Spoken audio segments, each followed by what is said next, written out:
the lobby.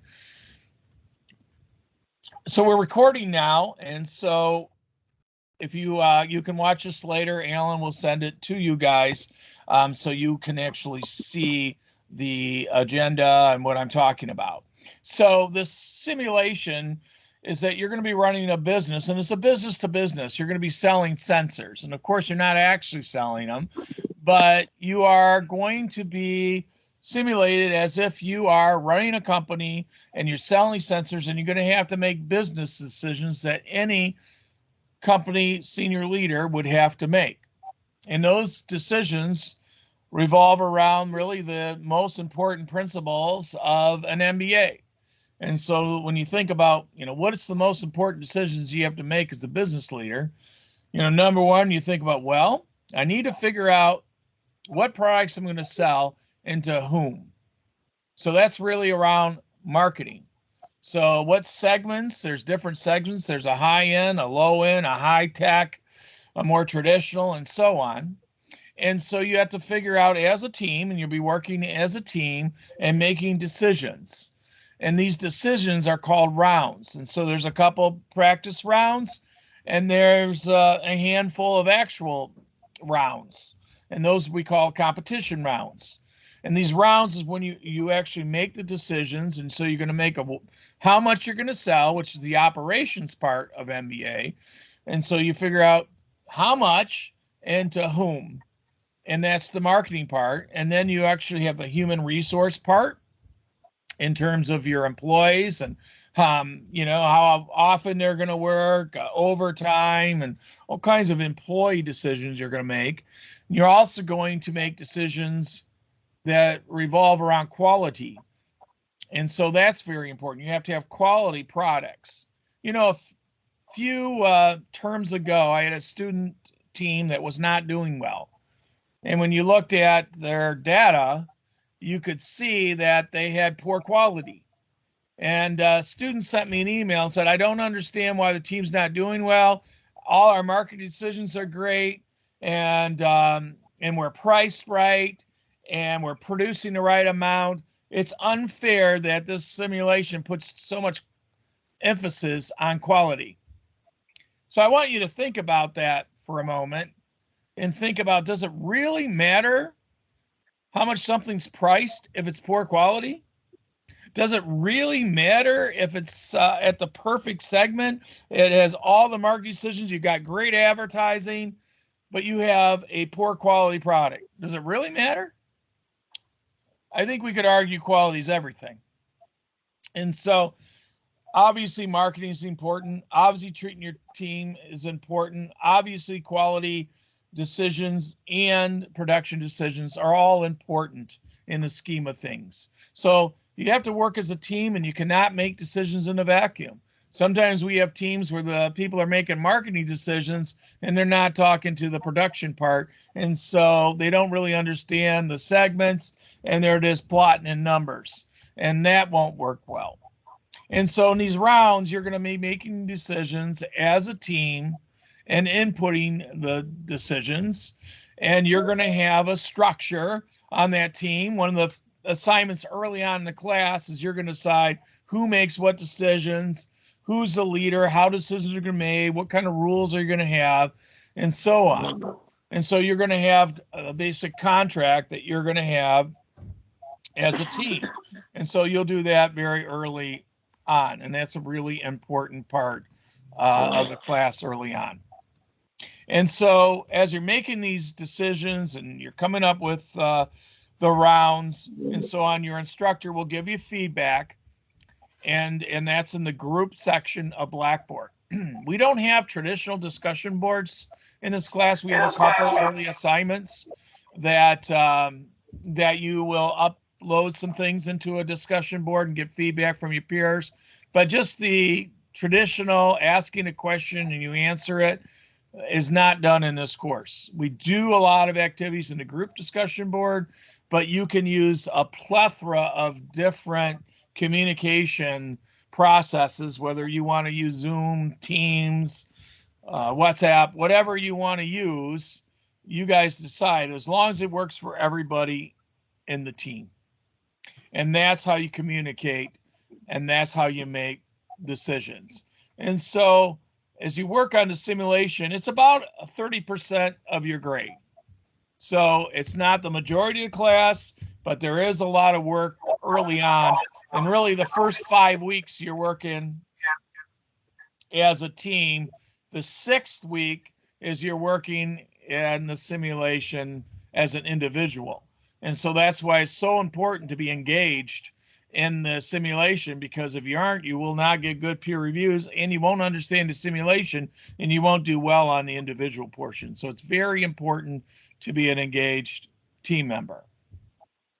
And so as you're going through the simulation, you will get feedback provided to you from your instructor, but the instructor will never tell you how to fix your issue. Since this is the capstone level, they're not going to say, hey, do this, and do this, and you will increase your profits, and your production issues will be improved. They will never do that, but they will point out what the issues are, and as a team, you have to discuss that. If you're having problems understanding how to navigate the simulation, Capstone, which is the name of our simulation, they have a really good customer service. And so from 9 to 9 on Eastern time, there's a toll-free number you can call. And then non-business times, you can email them. And I find they answer promptly. You know, if it's the middle of the night, they probably won't answer in the morning, but on the weekend during the day, they do answer. So they do have somebody on board that will look at emails. But it's important to contact them because they can look at your simulation in real time and help you fix your navigation issue. But they're not going to tell you how to fix your production issue or your marketing issue or your quality issue, but they will point it out to you. But they will certainly help you navigate and understand what does what in the simulation. But there's a really nice explanation of the simulation that you can use as a reference guide inside the simulation that you can see, and it will answer any questions you have. And certainly questions in general, very general questions, not involved with the navigation of it, use your instructor in terms of, you know, general questions about the course or an assignment, then that should go to the instructor. So I'm going to stop here and open up to any questions. And if you're not asking a question, if you could mute yourself, it would be greatly appreciated.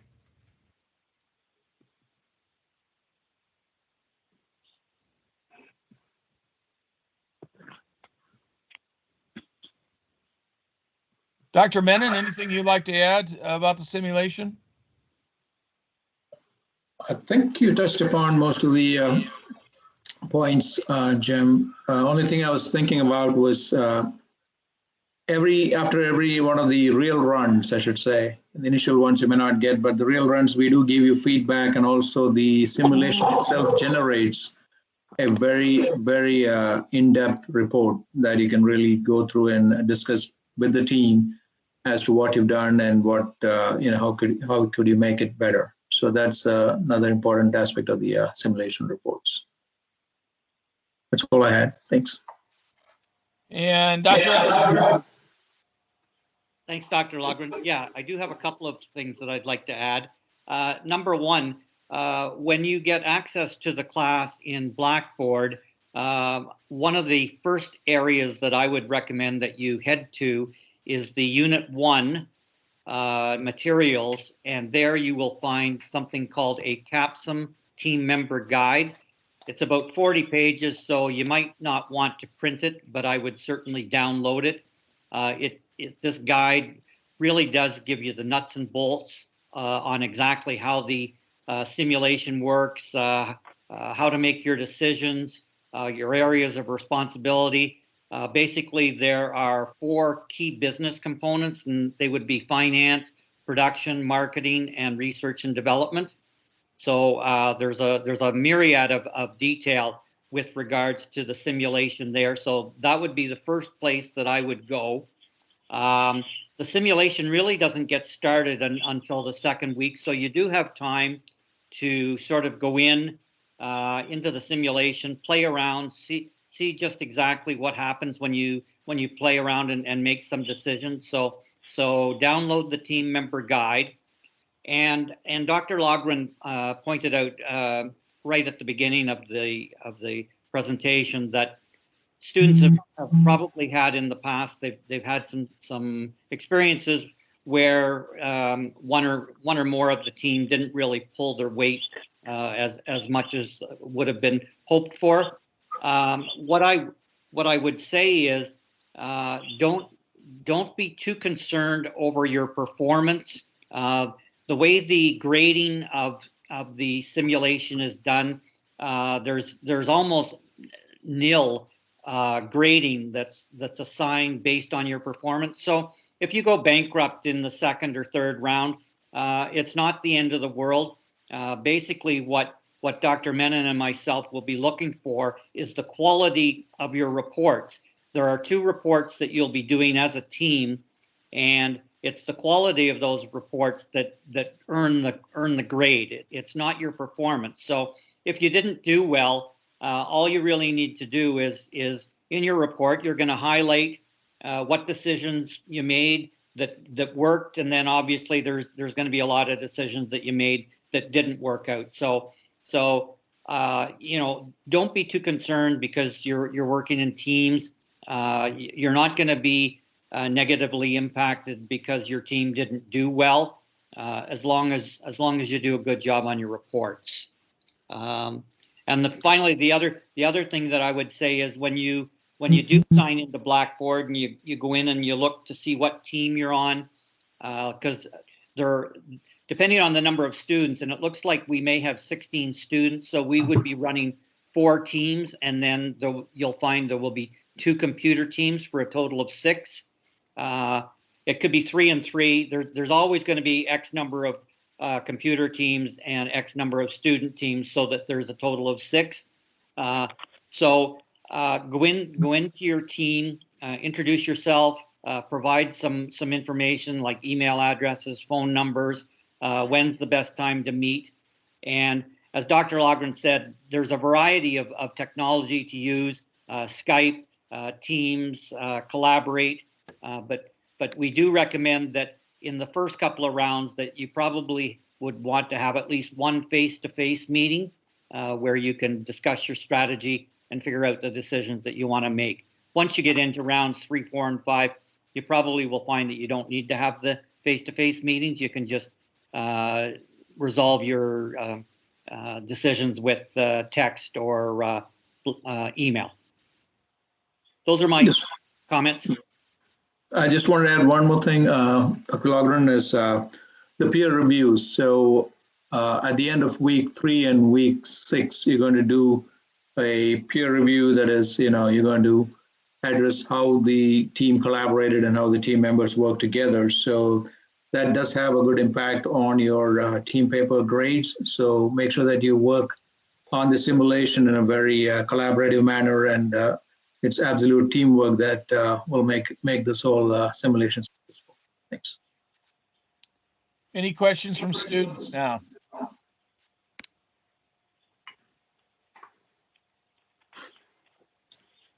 All right, thank you, gentlemen. I want to just stress that when you get to the course, when you have access to the course, and then on that Monday, the start of the day, you will see an announcement from your instructor. We have 2 separate courses running, one that's being taught by Dr. Menon and one is being taught by Dr. Ems, and we have approximately at this moment 16 students each in those courses. And so as you access the course, you will see an announcement, and in that announcement will be a link, and that link will give you a code, and that code will allow you to sign up for the simulation. And then from that point forward, you will go directly to the simulation. So the simulation is not embedded into Blackboard. It is separate. That's all I had on the simulation. Now I'm going to move on to the Capstone project. So if 30% of your grade is the simulation, 65%, so more than double of your grade is around the Capstone project. And so what I love about this project is we don't tell you what to write about. We don't give you a case. We don't give you a company. You do. And so it is an individual project. It is not a team project. And you'll be working on it really from the very beginning of the course. Very early on, the first week, you're going to tell the instructor what you're going to write about, and they will kind of tentatively approve it, and then will be more formally approved, as you get the second week, and then you start working on it throughout all 8 weeks. And so what is this Capstone project? Well, you have several choices here. And the most common choice is a proposal. And a proposal means that you have an idea to make something better, to enhance something, or take advantage of an opportunity. And so when you think about this, think about something in your job that you feel you can make a difference and apply what you've learned in the program. And that's the key, apply. So this is thinking about a problem or an opportunity. So I'll just give you an example. Maybe your job is in human resources or a manager, and you're very frustrated that the employees do not seem engaged. They do not seem focused on the mission and vision. They go through the emotions of their job, but they are not committed to the organization. And so you see the underlying problem is low engagement level. And so you want to focus your proposal on developing a plan about increasing employee engagement in your organization. Now, if that was your idea, there's a couple questions your instructor would ask. And number one would be, what is your Mba concentration? Because our rule is that your proposal has to be connected to the topic. And so if you come up with employee engagement, we would be looking at your concentration likely in leadership. So if your concentration in leadership, that's a really good topic. If your concentration is marketing, maybe you're going to focus on how to improve the social media strategy of the organization. If your concentration is perhaps around project management, probably anything that you could focus around a project, which we get very open to that. And so it's something that you're going to do to increase productivity that happens to be around a project, something maybe to even enhance customer service. If it's developed around a project, that would be approved. In innovation, again, it would be something that if you're focused on doing something that new, better, enhanced, and you're able to apply these principles that you learn in your innovation courses, then it would be approved. And if you could mute your phones, I'd really appreciate it. I'm getting some background. I'd greatly appreciate it. Can everybody hear me okay? Yes, sir. Yes, sir. Somebody, I appreciate if you can. I'm going to mute everybody right now. yeah, that'll work. Yeah. Can you guys still hear me? And I can't hear you guys, so you'll have to unmute yourselves. But I'm sorry, I was getting a lot of background. So I'm going to keep moving on here about the difference between proposal, which was I just described, and a business plan is another possibility. And a business plan means something new. So you want to start your own business. Now, I would say 95% of all entrepreneur students will choose this one, and some of the students in the other concentrations will as well. So if your passion has been that you want to start your own business, this is a great opportunity to do that and create a business plan. And so the business plan, could be everything from opening up a restaurant to a food truck to to a consulting business. We've seen everything, microbreweries and so on. And so we have, I would say, on a given class with 10 students in it, we might have 2 or 3 that come up with a business plan, but majority tend to be proposals. But there's no right or wrong with this. And it's not that you get better grades with one or the other. What's really important to us is you select something you're passionate about. So your number one is select something you're passionate about, then make sure it ties to your concentration. Number 3 is the scope. And so when you're writing this paper and what you're developing this proposal or business plan, you're going to be eventually writing a 20-page paper. So your scope has to be that big. Now, don't freak out and say, gosh, 20 pages on top of everything else. You're writing this throughout the course. So really, you're writing this, and every week you're doing something towards it. Often you're giving us 5 pages at a time. We're giving you feedback, we as the instructor, and then you also get feedback from your peers, the other students, from time to time. And so you're going to be getting that as you're going through the course. So you're going to be doing these in drafts throughout the course, and you're going to get to 20 pages. In that 20 pages, you're going to be focused on several things.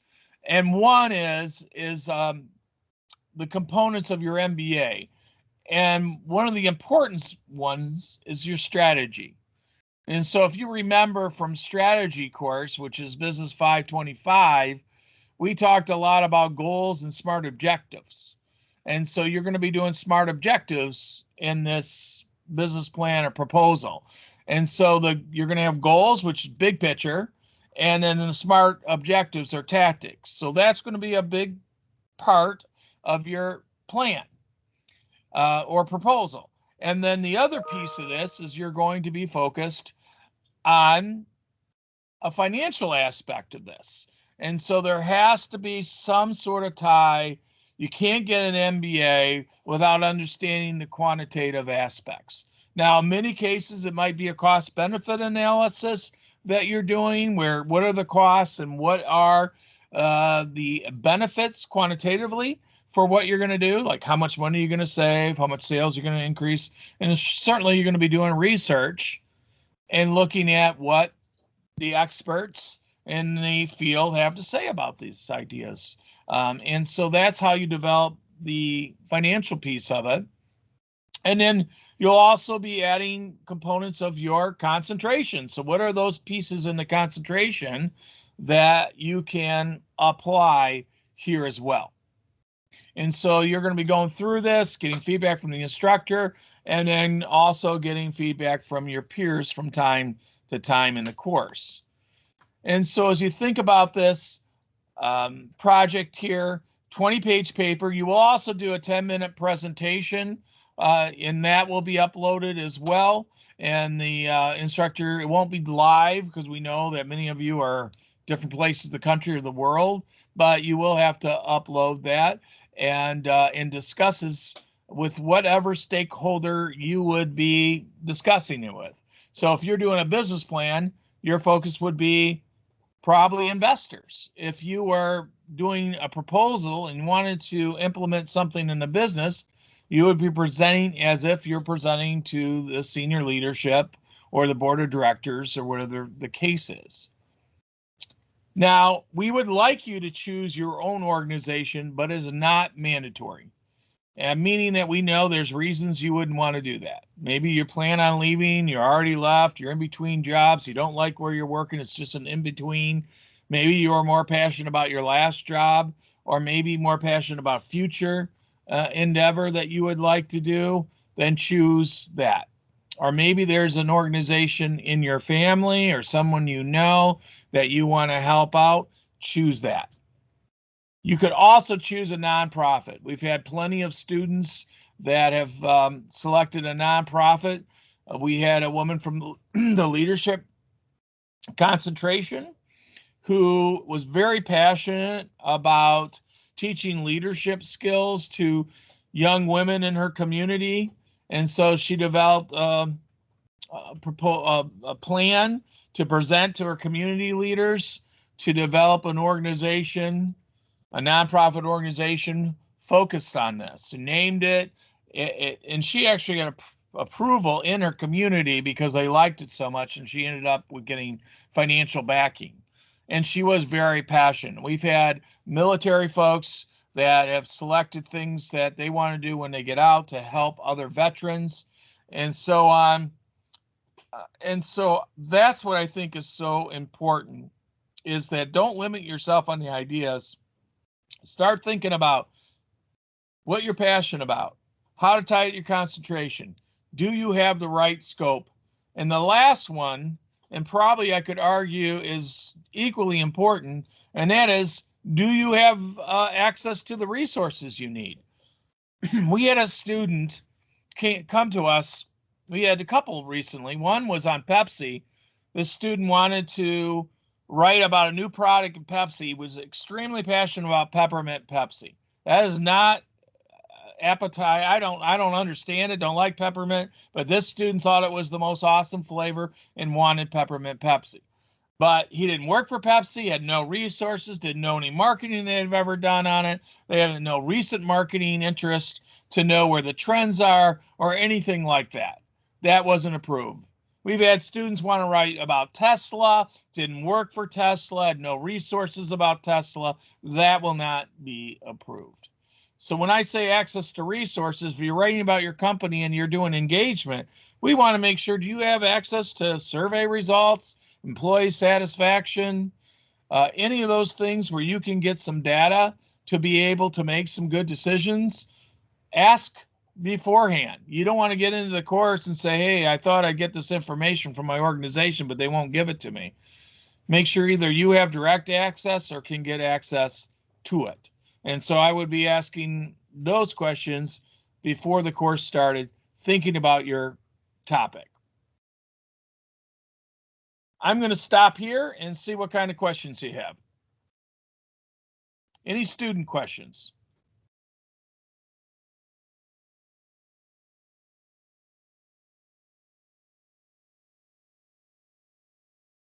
Hey, sir. Yes. Go right Hey, ahead. sir. Okay. No, I had a question. You mentioned about the finances and stuff. So I am in the military. I work for recruiting, basically human resources. So like along the lines of the employee engagement and improving production and all that stuff is kind of what I'm leaning towards. But you had mentioned financing, the finances of it. So that would be like the training aspect, bringing people together and things of that nature, the cost to conduct that training, something along those lines? It could very well be. It could be the cost of training. Oftentimes engagement could involve new technologies.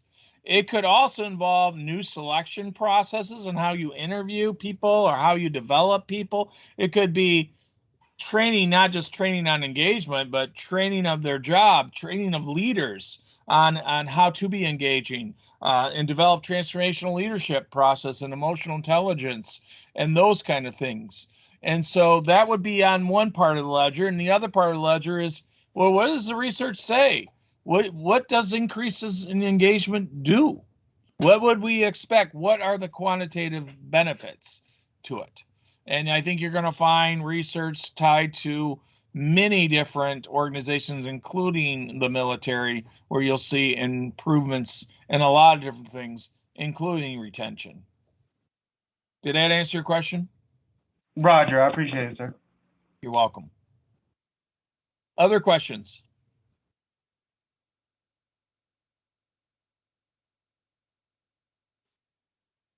Dr. Ems, anything you would like to add? Okay, thanks, Dr. Logwin. Just a little bit further on the gentleman's question with regarding the military.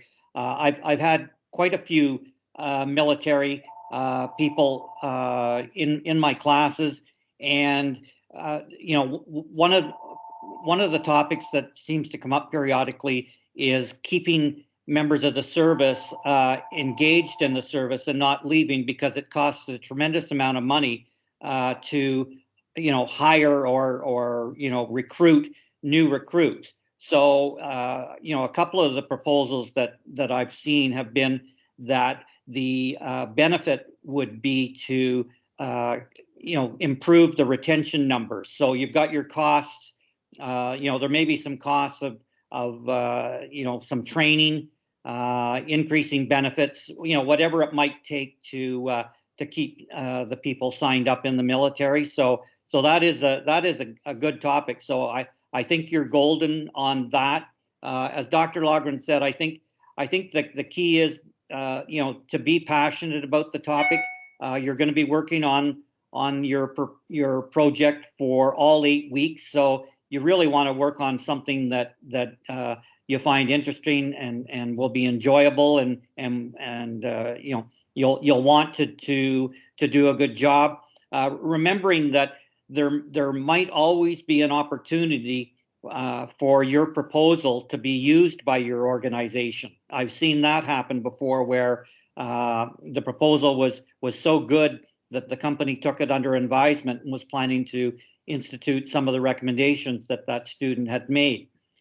Just on the not-for-profit, I've had a couple of students. One student wanted to set up a diabetes sort of clinic because what she had found was that there was a disproportionate amount of diabetes in minorities, that were a lot the cases, the percentages of diabetes in some of the minority people were higher than not minority.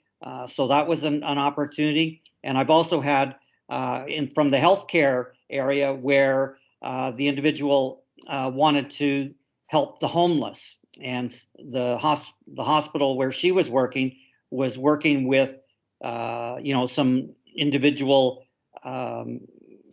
companies to create beds for the homeless. So there's a lot of great topics to be chosen. And my final comment would be, what I would strongly recommend is that probably you get access to the class on Sunday. Probably by Tuesday or Wednesday, you'll want to either call or set up a call, or set up do an email to Dr. Menon or myself with your idea.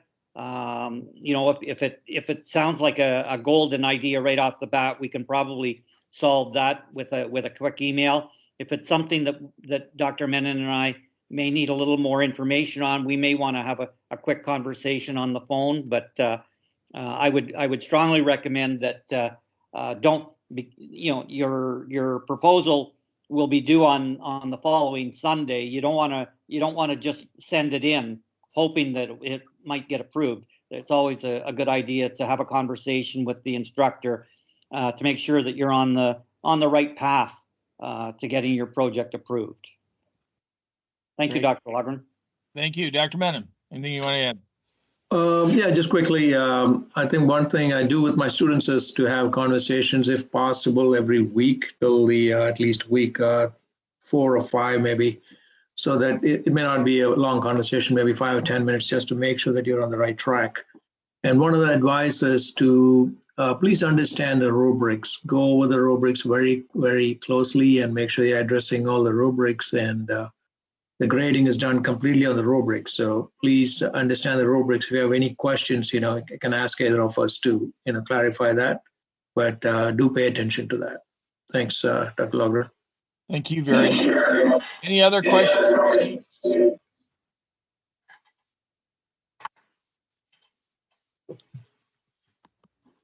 And I just give you 2 caveats. One is that, don't get pushed into a topic that your current supervisor wants you to do, and make that if you're not passionate about it. So I've had students say, I really don't want to do it, but I have this, project I'm being forced to do, and I might as well just do it. And I can usually tell in the grade when somebody's heart's not into it. And then the other thing I hear sometimes from students, like, oh, I'm going to write about, employee engagement just because I've had to write about it so much in my courses. I just know a lot of the researchers, I know the topic, and so I'm just going to write about it. That's not a good reason either. So I really want you to take, the next week or so and really think about what you are passionate about. The last part of the course that I'd like to talk about, and one's my favorite, is we do two things that are MBA requirements. And so one is called the Professional Components Assessment, or we call it Peregrine. And that's a national assessment that is done in at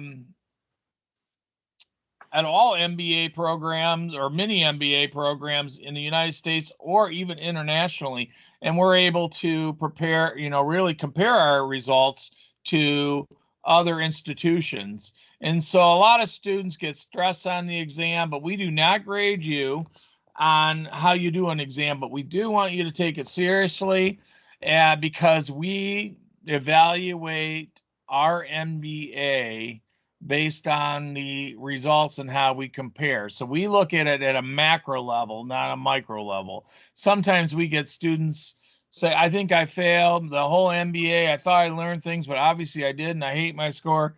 And we don't want you to feel that way because we know that some people test better than others. We know there's other things going on in your life. We know you may be stressed. We all live stressful lives, but we do want to be able to compare ourselves to other institutions.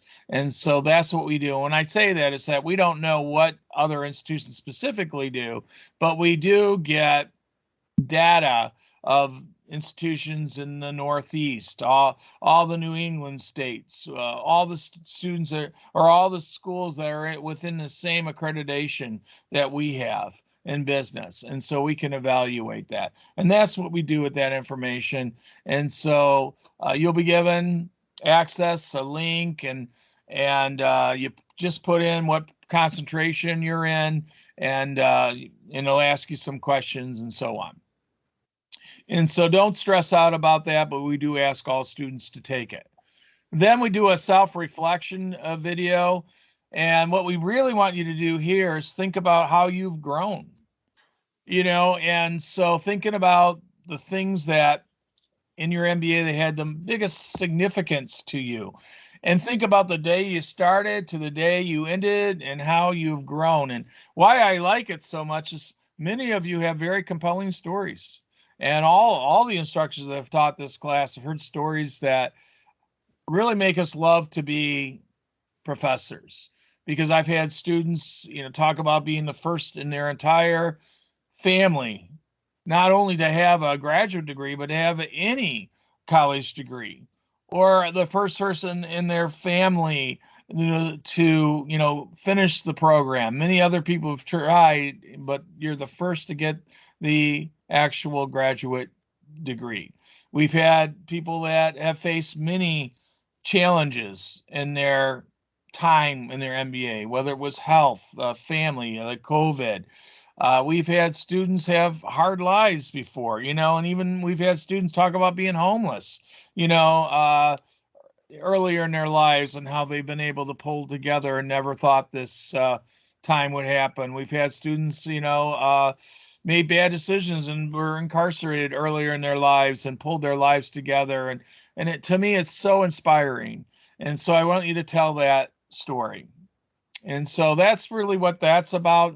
Think about the courses that had the most impact on you and so on. So bottom line is, this course really helps you apply what you've learned in the MBA program in your concentration. When we look at the outcomes of the MBA, we really want people to work in teams. We want people to be professionals and work with people that are different than themselves and understand diversity and be able to achieve something they're proud of. We know this course is a lot of work, but it's doable. And I will speak for the other professors and myself. We want, beyond anything else, is every student to be successful. We are not here to be difficult for you. This is not a make it or break, like, oh, we're going to try to fail everybody. That is not the case. We have a very high success rate, but you have to do your part. You can't just rely on a team. You can't cram this capstone project and think, oh, I'll just do it when at the end. I'll just do all 20 pages at the end. That can't happen. I hope you can see throughout this course, you cannot get behind. You got to stay focused. You got to take little steps and towards this journey over the next 8 weeks. But we do have a high success rate. Most students like this course, but it is different, and it is, it takes work, but it is doable. Dr. Ems, anything you want to add?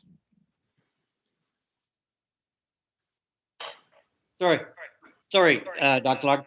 No, I think you've done a great job of covering off all of the critical details.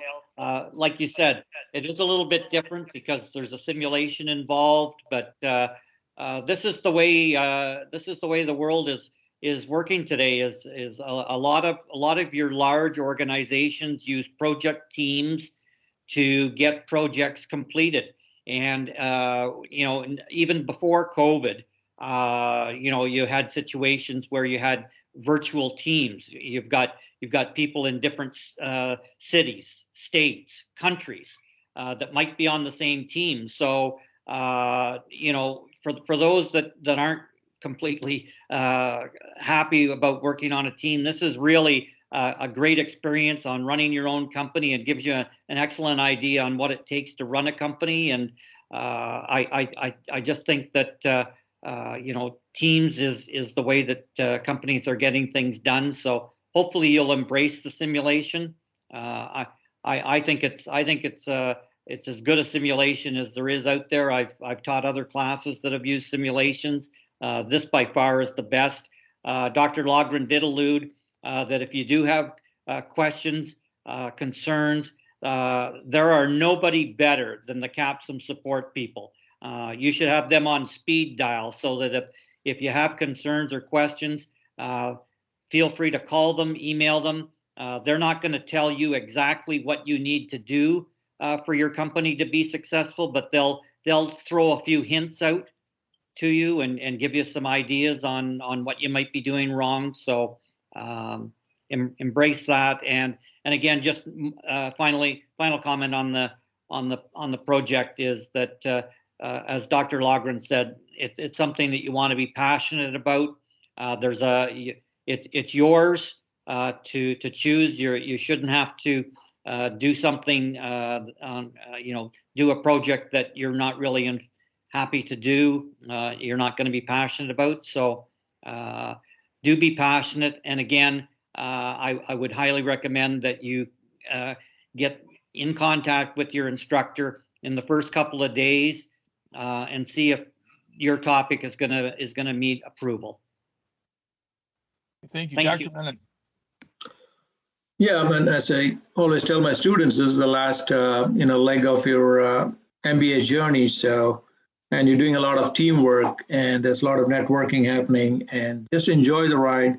And we are here, Dr. Ems and myself, to keep you afloat, make you successful. So never, ever hesitate to reach out to ask any questions you have. Just pick up the phone and call. I list my number. If I don't get you, leave me a number and I can call you right back. So use us, if I may say, to the best advantage so that you can be successful. Thank you. Thank you both for being here this evening. I'm going to open it up to any questions from students now.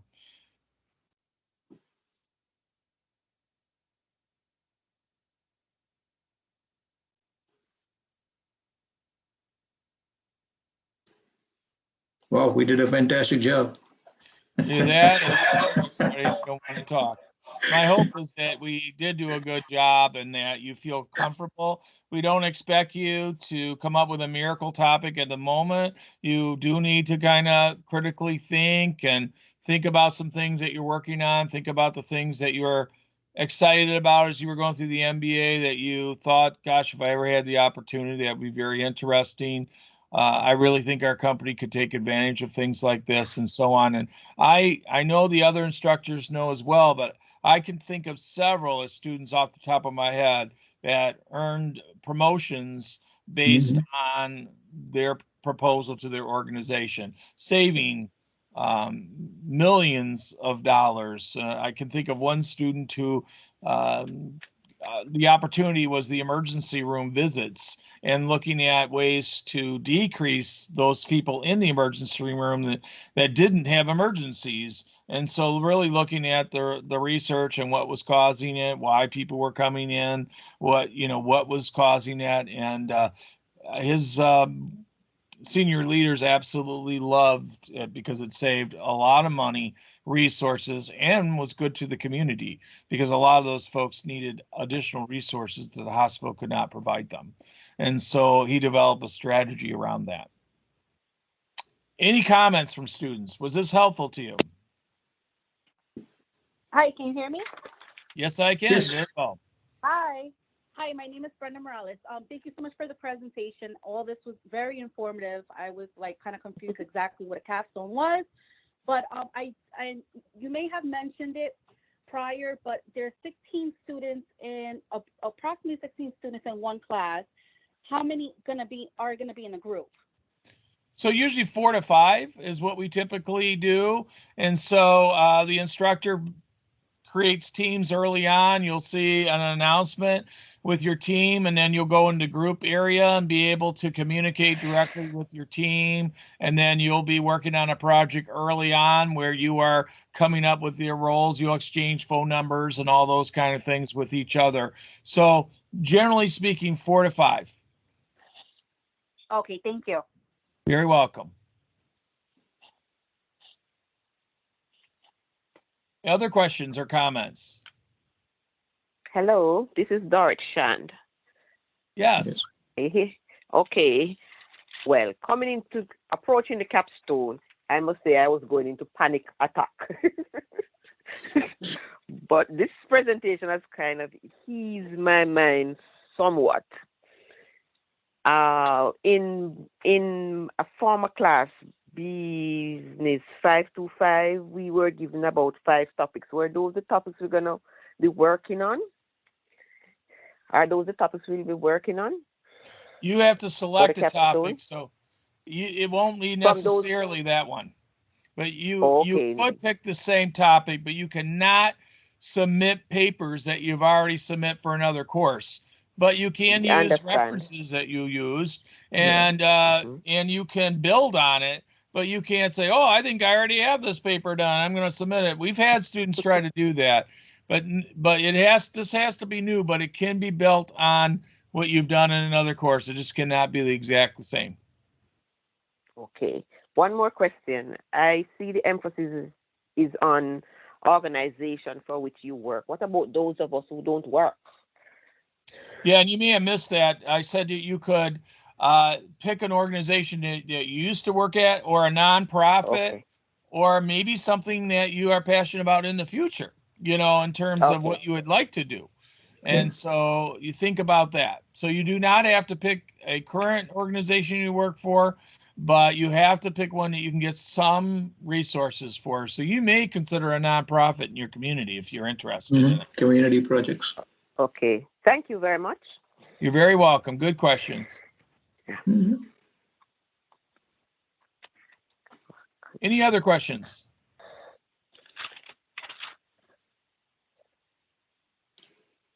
Any other comments? Are you feeling good? Are you feeling like you're ready to charge and move ahead?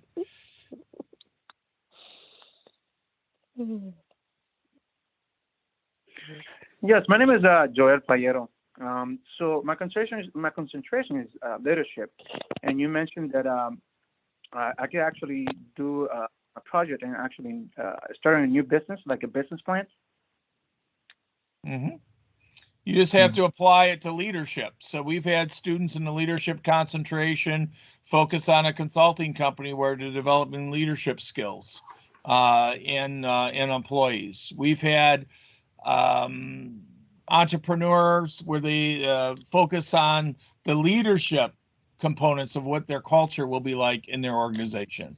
So you have to be able to apply the concepts of leadership, but it can be a new business. I won't say a lot of leadership students do new business, but it is possible. Alrighty, I definitely appreciate it. Thank you. You're welcome.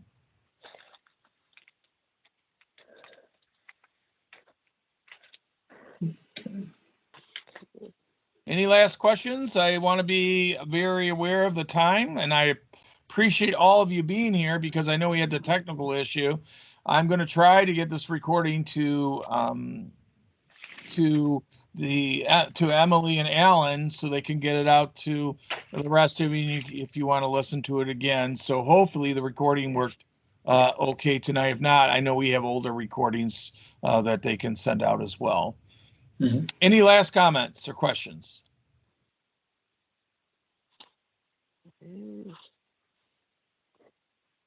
Well, have a wonderful night. I wish all of you well. You have two great instructors.